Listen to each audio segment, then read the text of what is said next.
মাঝরাতে যৌনপল্লীতে হঠাৎ পুলিশের তল্লাশি। কেউ অর্ধ উলঙ্গ, কেউ বা লজ্জাস্থানে কোনো রকম ঢেকে পালাচ্ছে।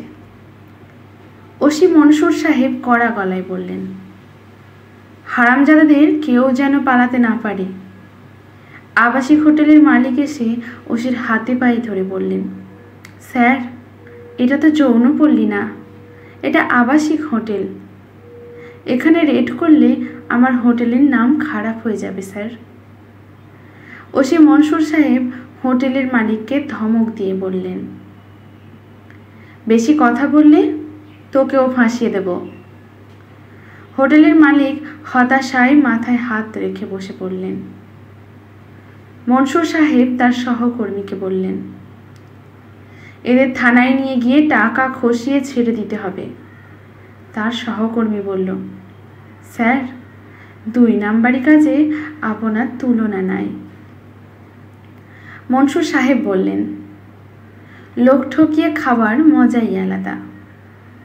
মনসুর সাহেবের সহকর্মী চলে গেলেন। কিছুক্ষণ পর ফিরে এলেন মুখ ভার করে। মনসুর সাহেব জিজ্ঞেস করলেন, ব্যাপার কি? স্যার, আপনি নিজে গিয়ে দেখেন। মনসুর সাহেব হোটেলের ঘরে গেলেন। দেখলেন তার একমাত্র মেয়ে অর্ধ উলঙ্গ অবস্থায় ফ্লোরে বসে চোখের জল ফেলছে।